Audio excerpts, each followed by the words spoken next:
Hey, what's going on, everybody? My name is Carter, and this is another episode of the What Really Happened podcast. With me today, joining me is Alex Marr. He's a music producer and CrossFit athlete at CrossFit 806. Alex, thanks for coming on, dude. It's been excited for this podcast for a while. Yeah, man, happy to be here. Yeah, man. So we met at CrossFit 806, and by the sounds of it, you're really good at CrossFit, obviously, but you're also like you what I like just through talking conversations that I figured out that you're a music producer, right? Yeah, I've been making music for like about 10 years now. Oh, nice. Oh, wow, for 10 years. Yeah. Oh, nice. So how'd you discover like music producing was your thing? Like, did it just come about you one day? Like, oh man, I want to do this. Like, because like not everybody's just like oh, I want to be a music producer. Or how'd that come about for you? Um, I mean, I've always loved music. Since as I could remember, I've always loved like listening to like all different genres of music. And it was only until I was like about 15, 16 that I realized like you can just download like a program like Ableton and stuff like that or Logic and just like make your own music. So I thought I figured that just makes the most sense because like I was like in a lot of musician related classes in high school and I was always like interested in making my own music. So I think like I just did my own research and realized like there were like programs like Logic and stuff to make music on, and yeah, I just started from there and I just never stopped like learning how to produce and how to make music, and took a lot of classes since then. Here I am. Oh, nice. So like, have you always stuck with one music program, or do you like change, or do you try to learn more stuff? Like you said, you're always learning, but like, are you always like with one program, or have you always started out with one and you went to another one? Like, have you always stuck with one throughout? Yeah, I started on a garage band initially, just learning like the ins and outs of like the technical aspect of putting a song together. And once I was able to like master garage band, like I had the choice of going between Ableton and Logic, and I chose Logic because like it just seemed like the more like obvious like change to it, because Logic is basically just GarageBand but with like more bells and whistles. And I'm glad I did because I in learning how to write music I just wanted to like take what I already knew and expand upon it, which is what Logic did for me. And I think because of that I was able to like discover and like my writing prose and how I go about putting a song together a lot faster.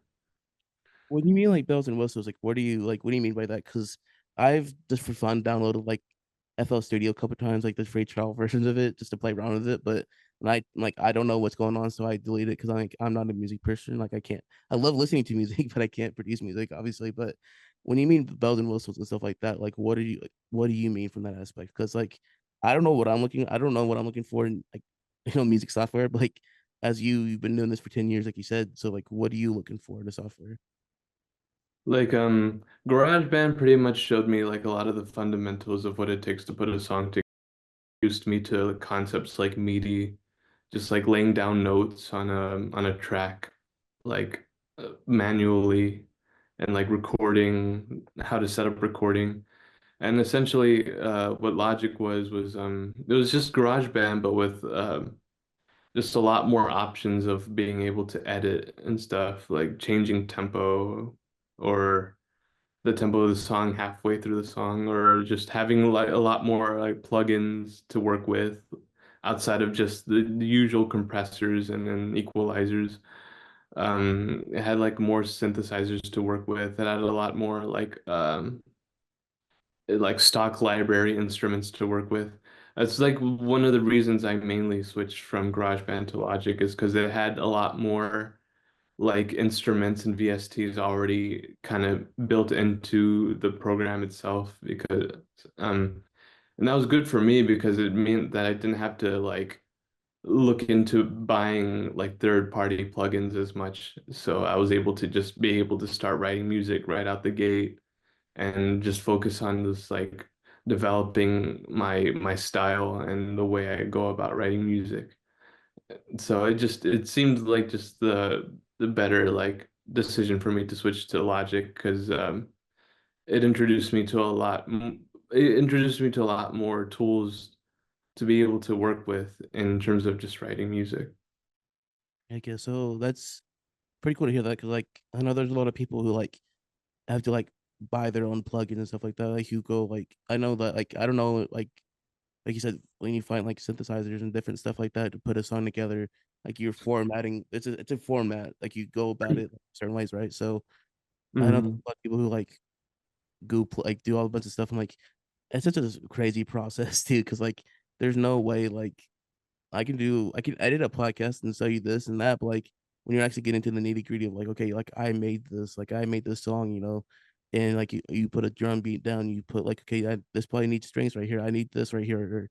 Or, oh, no, let's, like you said, change the tempo. So like, have you ever like found a song in your head, like, or like, okay, I need to make this right now. And then like you go about it and you add more than you thought was there, if that makes sense.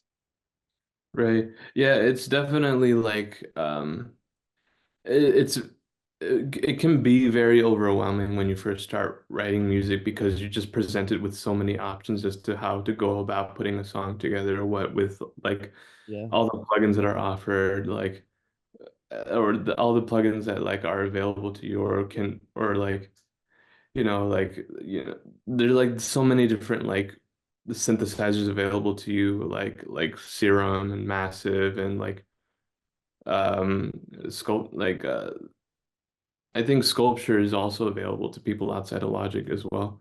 But it's part of like the process of writing music isn't just like familiarizing yourself with like the technical aspect of putting a song together, but it's also getting to know like what your interests are in terms of music. Because like uh, growing up, I listened to all different kinds of music, so I already had a very like defined understanding of like how music is put together, how it's constructed, like the structural component of like of music in general, enough to like be able to like go about using that like what I understood was like the natural like frame of like how to put a song together, and I just went off of that because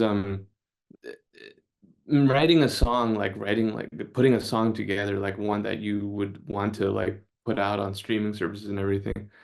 Like it takes a lot of like discipline and focus and just understanding like what your interests are music wise so that you're able to like be able to not just like start a project but be able to like work on it and see it through all the way to the end. And once you do that, then you have like the foundational understanding of like what it takes to like put a song together start to finish.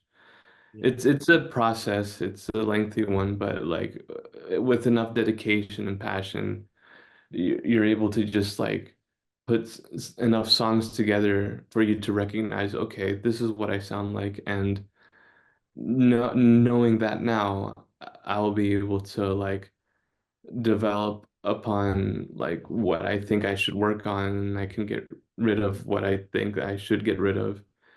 But overall, it's a very intricate process in terms of just figuring out not just like the technical aspect of music, but just like what you want to write, how you want to go about writing it. And but I enjoy it because the whole process of putting a song together, I get to know a little bit about myself with each song I make. That's interesting to hear that because, like you said, finding your stuff. That's really like I never found it that way. Like you said, finding your style and finding like who you are through music and stuff like that. That's pretty like interesting too. Because like you said a lot of great things just then too. Like I wanted to touch on like, oh yeah, I want to bring this up, and then you said something cool. So like, there's a lot of cool stuff. So like, man, I don't know where to start at. So you said finding yourself and stuff like that. Was that like so over process like over time? Like you like okay, this is what like I want to sound like this person, but after a while, or is that a big was that something like you went through like trying to find like who you were, obviously, like you said, but like also like by trying to sound like someone else, or did you know like right off the bat like this is who like my sound is, and I want to go like, just build upon that? Was that something that you always battled with, or no, not really battled. That's really dramatic, but like that you went through.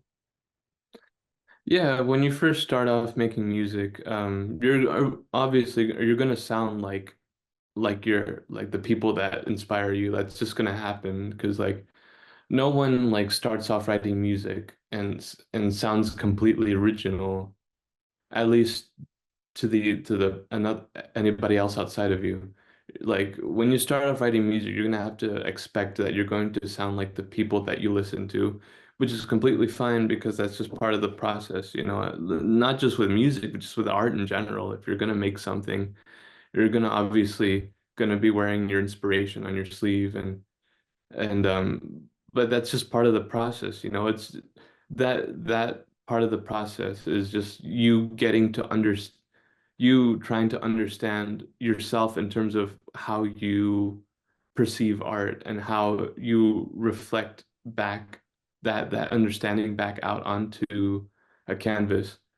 Um, so like, you know, the first songs I've written were like very they're mostly like house music because at the time I was listening to a lot of like house music like Dead Mouse and Zed and people adjacent to that genre.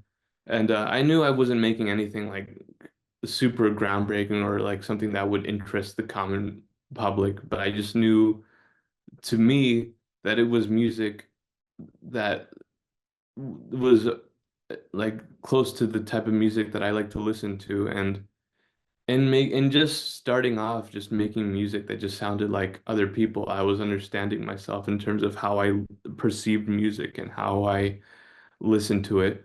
And in my journey of just continuing to write music, I understand that better enough to the point where when I was around 18, I was able to finally start really making like my own music, like original music from the jump. Like Mhm.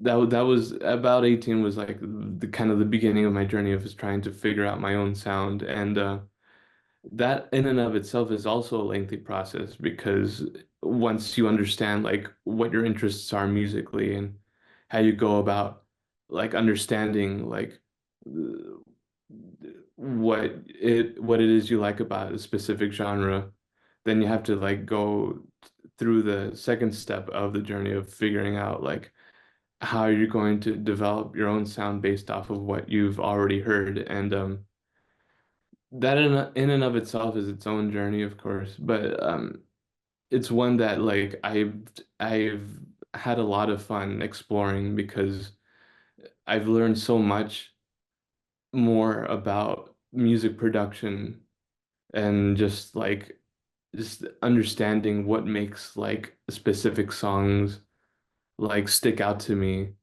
more so than others. And it's just a matter of like just having like the passion, like the dedication to just continuously keep making music to the point where you are able to fully identify finally what it is you like what subversions you can take out of what you've already listened to and apply it to your own style. Yeah, man. I'm a big believer in that too. It's like finding who you are through whatever it is that you're doing. So like like you said, when you said words that saying excuse me, I can't speak, but was like, man, I think everybody's kind of like running their own race as far as what they want to do, and it's just how they find their creativity and find their own voice. And I see find their own voice, but find their own passion through what it is they're doing. And it's all a marathon for sure. Like it's not going to be an overnight thing for everybody. So it's like you said, finding really honing what you're doing and what you're loving. So I think it's pretty cool to like what you said. It's like, man, like this is what I love. So like just keep going through, and keep pushing forward. But like kind of backtrack a little bit to what you said about like inspiration and stuff like that. Like who were some of your inspirations as far as like music production? Did you have that one? Like you said, Dead Mouse was one, right? Is there like anybody else that like stood out, or is it just him solely? Yeah, I was a big Dead Mouse fan as a teenager, but like I loved percussion. That was like my strong suit. and that still is kind of my strong suit is like percussion. I love rhythm and stuff. I feel like a lot of my music back then and to this day is very much driven through rhythm. Um, growing up as a kid, I listened to like my parents would put a lot of like Latin music on the radio during like road trips and stuff like that, and they'd all be very percussion heavy, have like polyrhythms that were that I just like understood and just really loved to like listen to from time to time. Um, Yeah.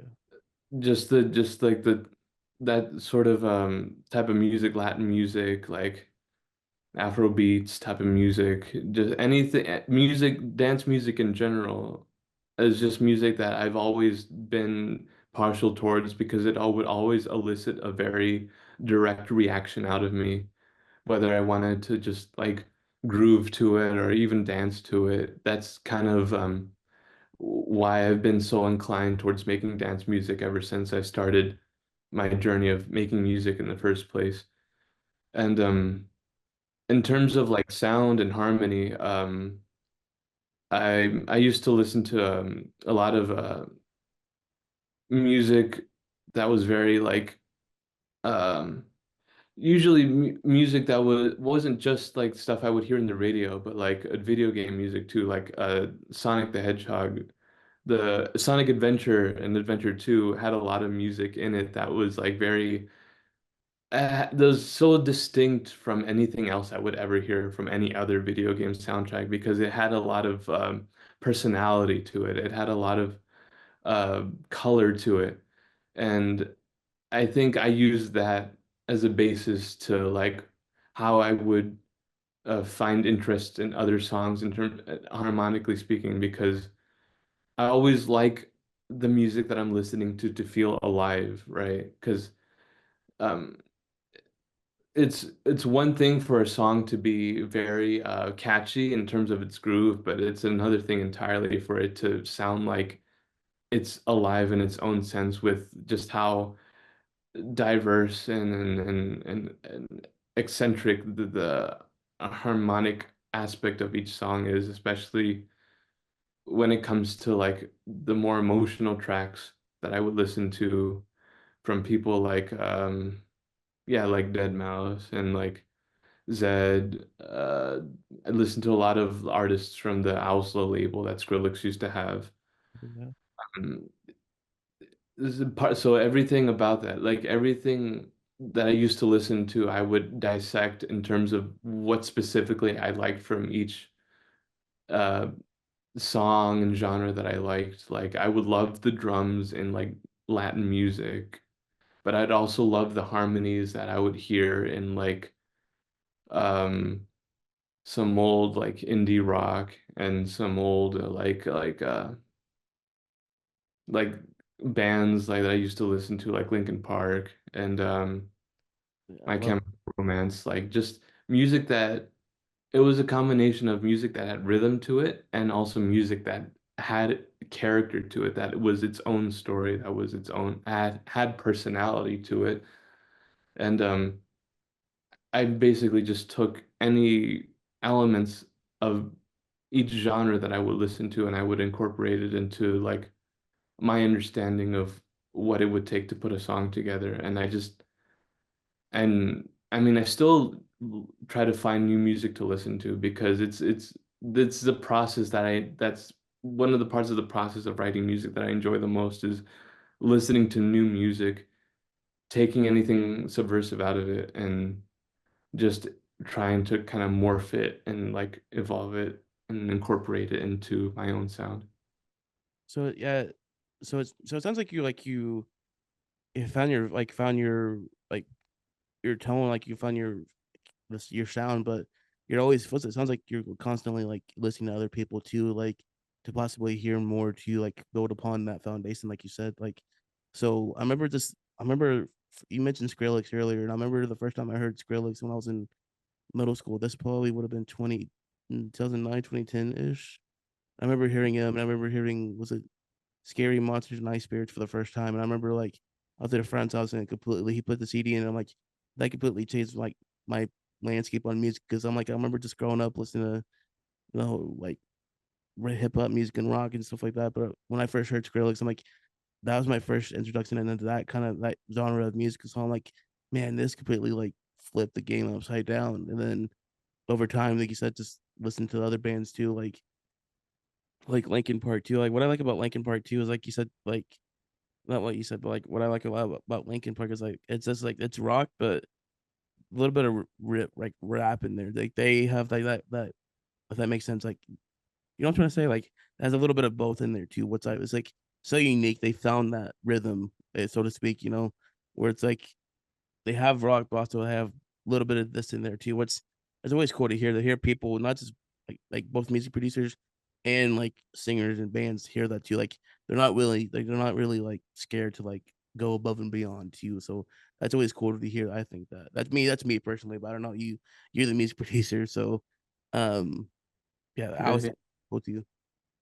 yeah, uh like I like people think in genres when it comes to just being able to categorize what they like and like what's like kind of the vibe that they're listening to. But as a musician, um I tend to think less in genre and just more in terms of taste, in terms of just what sounds good to me. If it's a song that I'm listening to that's really outside of what I normally listen to, if I can find one element in that song that I personally like, then I tend to want to study it and understand it more and possibly include it in the way I go about putting a song together because at the end of the day, you're making art.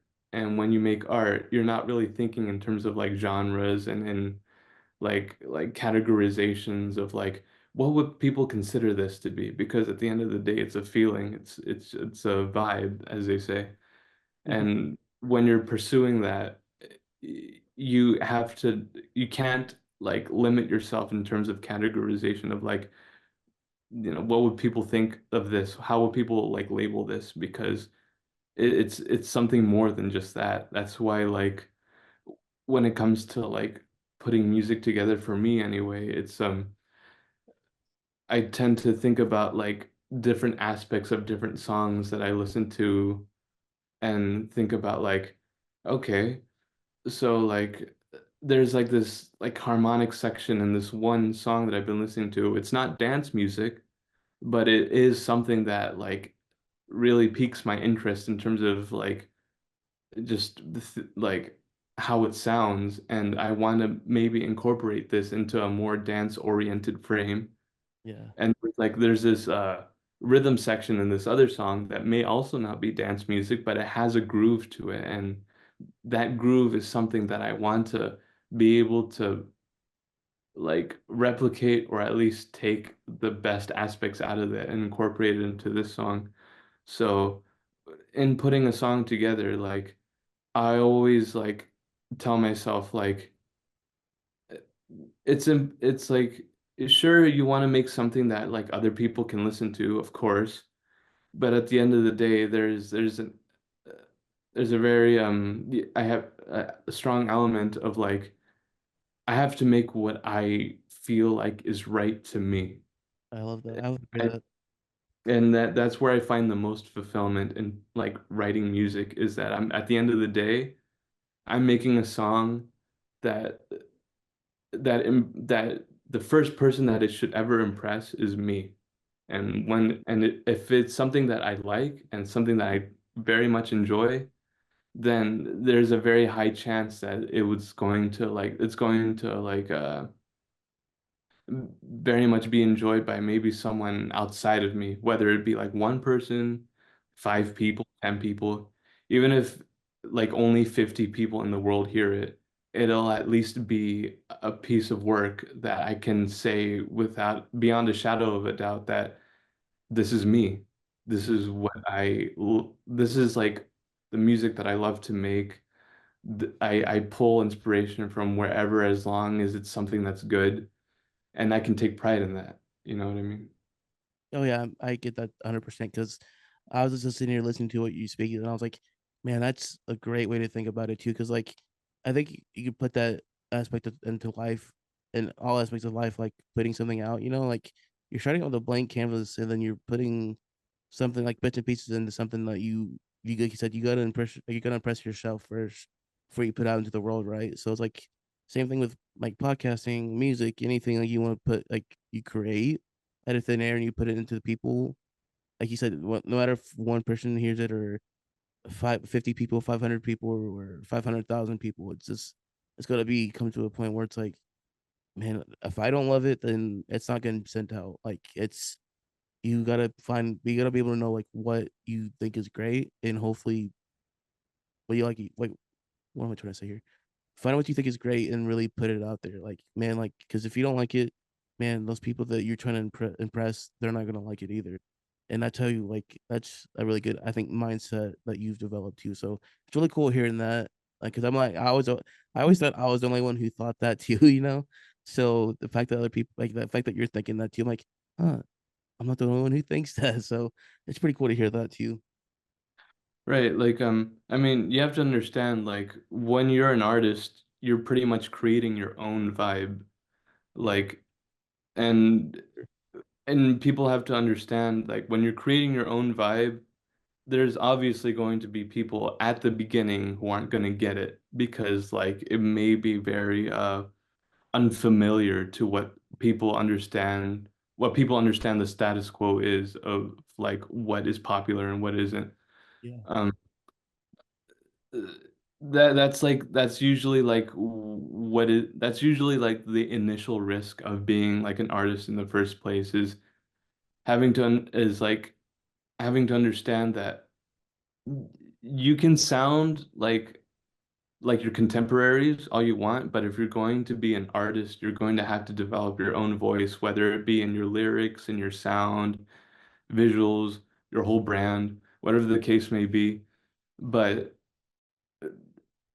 in doing so, you're able to attract like-minded people a lot easier because even if even if like the reaction and the attention isn't immediate, you'll at least know that over time, if you keep up with the consistency of your work, you'll eventually attract like-minded people. And I think that's like one of the ultimate catharsis of like just being able to stick to your guns and stick to your image and visual and brand of what you're doing is that you will attract people who think similarly to you. And, you know, I always say like there's there's nothing more fulfilling than attracting like just even like 20, 30 people who very much understand and get where you're coming from than to attract like three times that amount of people and just like only a third of them really understand what you're doing and the rest are just kind of there just because oh you sound like this guy or you like look a lot like this guy which is fine and everything, but I'm more of the philosophy of like just attracting like-minded people by just being as like unapologetically authentic as possible through my work, even if it means like that like I'm only ever going to attract like this amount of people my whole life. At least it's like people that like I'm able to like talk to and have conversations with and learn from and it very much adds and it very much adds and like to the whole experience of like my life of understanding like people and their like different outlooks on life and just learning from people and just incorporating that into my work and it just the overall process in and of itself of just like doing what I do and making what I make is very fulfilling to me in terms of just making music and learning about like music, how to put it together, how to like make how to like find different styles that I'm interested in and just learning from other people and their stories as well. Yeah, that's like totally a great. I'm sorry, I just got done coughing. I'm sorry. That's a great philosophy too. I think because like you're doing it for your brand. Because I always a big believer in that, like building your brand and building your image and a following that people are really going to enjoy. And excuse me, sorry. Um, So like you said, just finding your image and sticking to your brand because you track your vibe. And I'm a really big believer in that too. It's like whatever vibe you put out there, you're gonna get back tenfold sometimes. It's like, what am I gonna do? How am I gonna like people? So like, how am I gonna? How do I want to be perceived? And you put your love into what you want to do, and go from there. Because I think I'm like when I first started listening to your music, I'm like, this is pretty cool. Like it's not. I am so sorry. I'm a tail end of a allergy season, so I apologize. Um, so man, it's pretty cool to like really like they said putting a brand, just doing all that stuff. Like it's really cool to like really like put your like whatever you're putting out there, people are going to probably really love and go from there. I think, but I could be wrong. Yeah, yeah, like it's like that's like the thing that, in this day and age where people want to see like immediate like results to what they're doing, it's kind of hard to kind of understand the concept of consistency and just like keep continuously like kind of keep doing what you like doing because uh, like I get it. I totally understand the idea of just like everything's changing all the time and you got to adapt and all that. Like I definitely understand that philosophy and idea, and I also myself adapt to this by like um trying to like not have my songs be overly like long and not feel like I have to say everything in the world in one song and just be more concise in the way I go about just making art, and not just like musically but visually as well. I try not to like take too much of the person's attention away from something, but um yeah, it's all about just finding out like what you like to do, what your vibe is, even if it's like even if people like call you like a knockoff of somebody else at the beginning, you just have to like keep at it and understand the fact that you're not going to sound completely original when you start off. You're going to sound like other people, but that's totally fine because it's a part of the process, For sure. and acknowledging that you're able to like be able to keep working on yourself, your style, not just in music, just in art in general.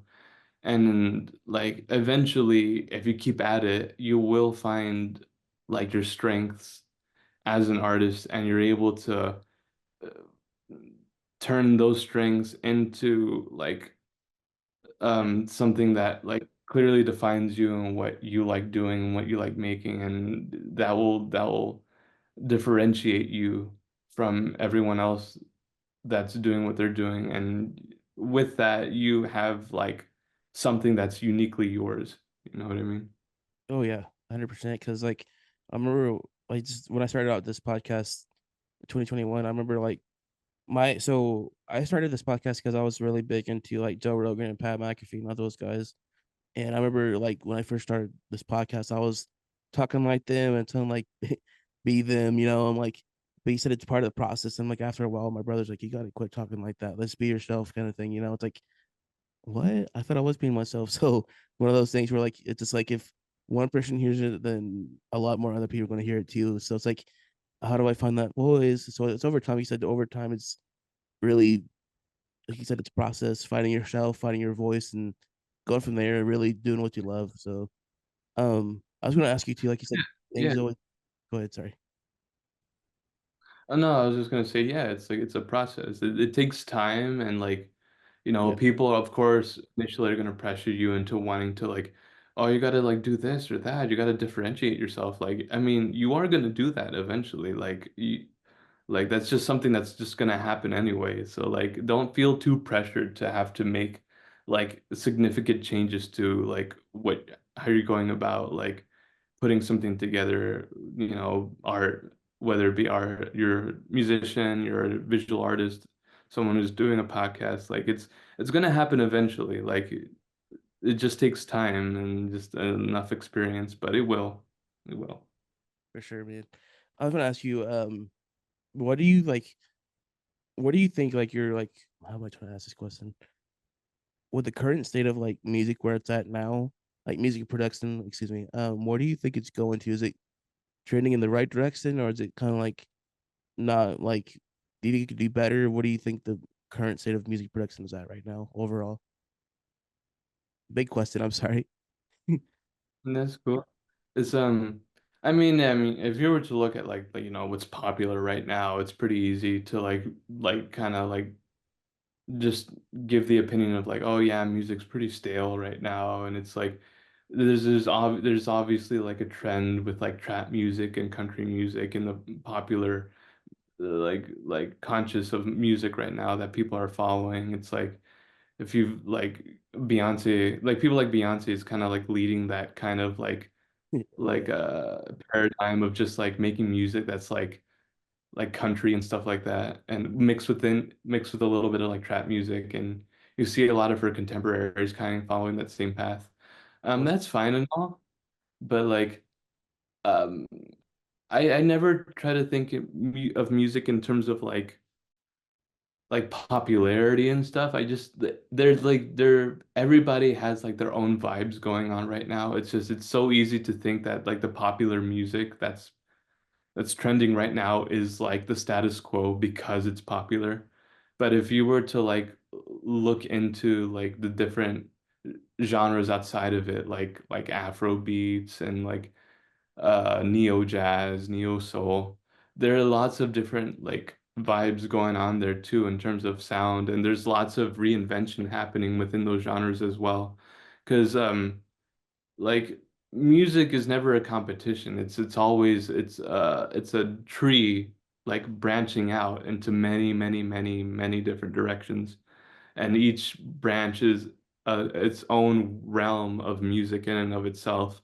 Like for me with dance music right now, I think it's in a pretty good spot right now, I would say, especially with the release of Charlie XCX's like recent like Brat album. I think that's like a really good example of like dance music not only being more in the public conscience, but but also like it's a Charlie XCX is also like embracing how like dance music can like doesn't need to sound like anything in particular. All it needs to do is to sound good, sound fresh, sound like vibey, and have like rhythm and character to it. And as long as there's even at least a little bit of like reinvention within that genre, it will always sound fresh to somebody out there. Like you'll always have your dissidents within any genre of music saying that everything sounds the same, or there's not enough like people trying new things in music. But like that's that philosophy of like, everything sounding the same. Sure, I mean, from one perspective, you can accept it as that, but I personally believe that like there will always and forever be people who will want to make music outside of the realm of expectation of like what is to be expected of one genre, not just for the sake of just being different, but just for the sake of like this is what music sounds like to me in my own mind. And I think with that, I think there will always be a fresh new sound for like any genre of music out there. And I think that's the best like kind of perspective to have in terms of just looking at music in general, whether it be like popular music or just whatever you're listening to, because that way you'll never feel like your your genre is going stale, or you feel like it's like there's no like reinvention within the genre, because there's always going to be at least one person out there who's going to go outside of the norm in terms of what is to be expected in that genre and make something pretty brand new that people might initially not understand or gel with, but with enough dedication and perseverance within that sound, within whatever sound someone's pursuing within a specific genre, eventually it'll lead into something brand new. Like, I mean, there's always like new genres being like discovered every single day. If you look at like the Discovery Weekly on like Spotify or something like that, there's always like if they can't figure out a name for it off the gate, it's always like post something, like post rock, contemporary this, you know what I mean? And to me, that's kind of like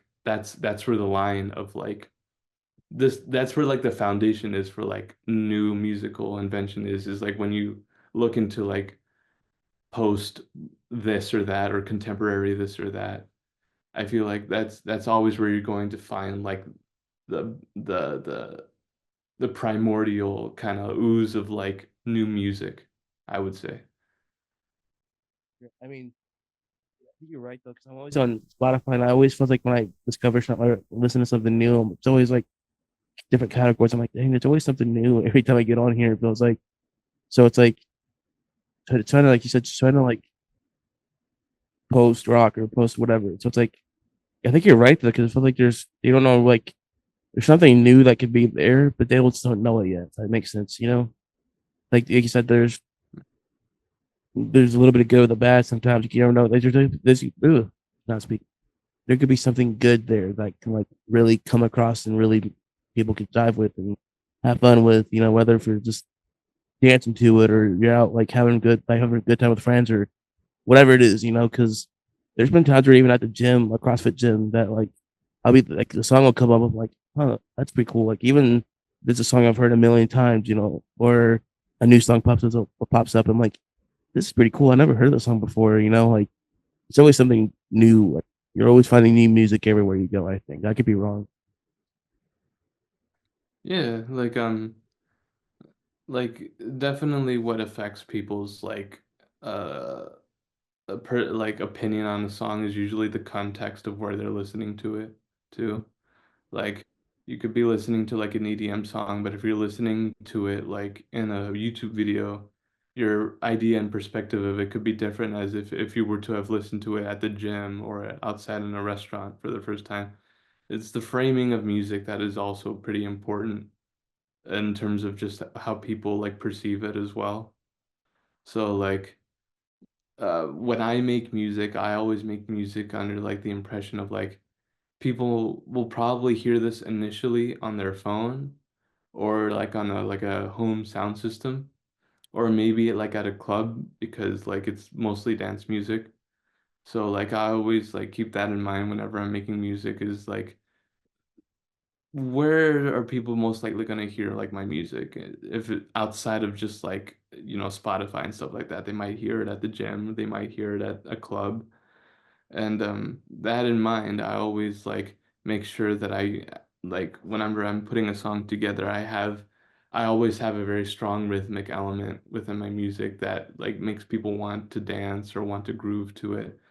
Like regardless of what like instruments I use in terms of harmony and like melody and like how it's structured, I always make sure that no matter what, you can still like dance to my music.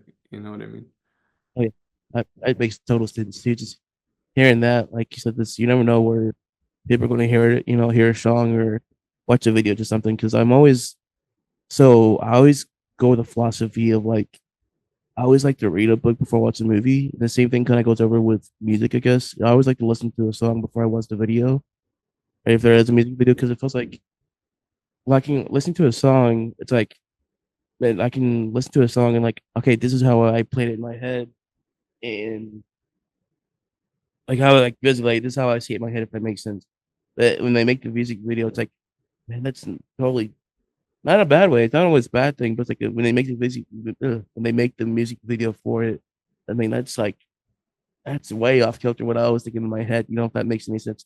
I may be the only weirdo in the world who thinks that, but I don't know. That's how I kind of think about it too. It's like, man, that's different from what I expected, but I kind of like it. It's so cool. But once I'm just listening to a car or a song on my phone or whatever, driving somewhere, like this is pretty cool. I like it. You know, I stick that visual in my head sometimes.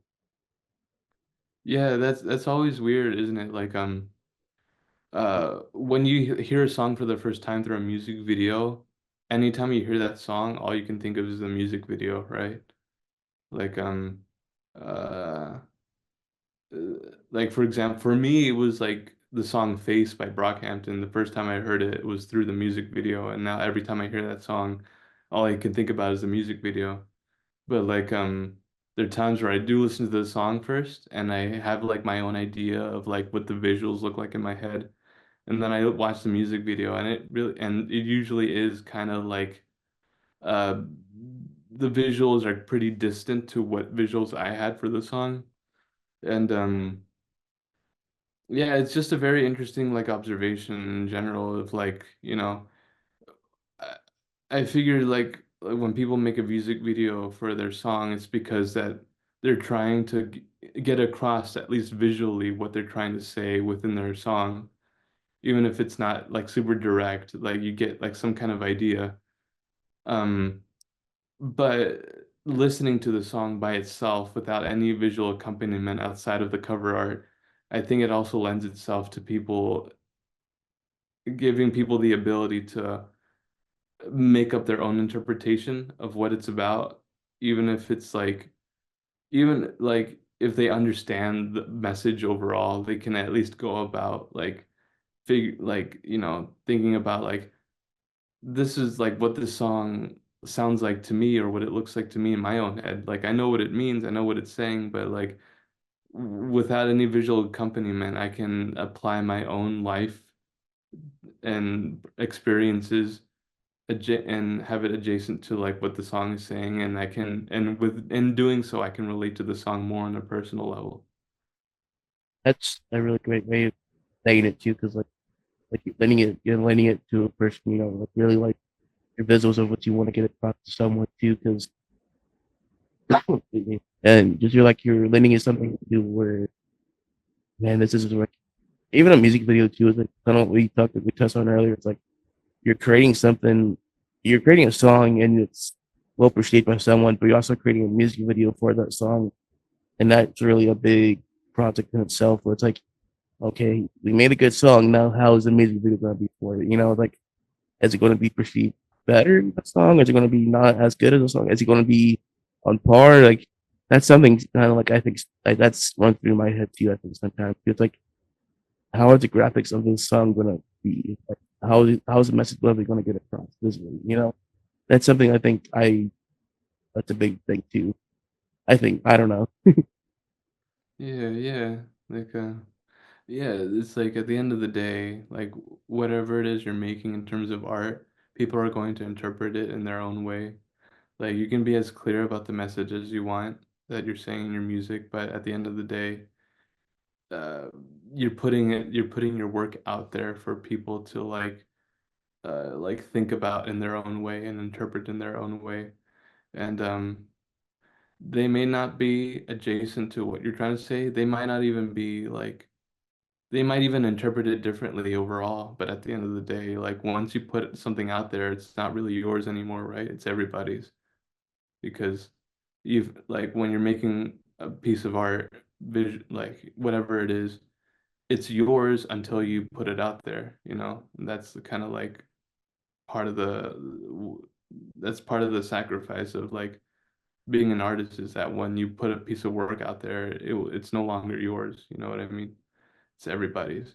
So, um, that being said, like it's uh, important to like not get too like attached to like your own work and stuff like that. Like it's important not to take yourself too seriously in what you're doing because like th there will like this is just like Murphy's Law at this point. Like there's going to be people who are going to take your art in a different way, potentially in a negative way too. And you just got to prepare yourself for that because it's one of those things that's just bound to happen. And like as long as you're secure in what you've made and you know what you're saying, and like there's people out there who get it, then there you go. You know what I mean? Mission accomplished. Like you can have everybody in the world misinterpret what you're doing, but as long as you know what you're saying, then there you go. And anybody else, even if it's just one or two other people in the world who get it as well, then even better, you know what I mean?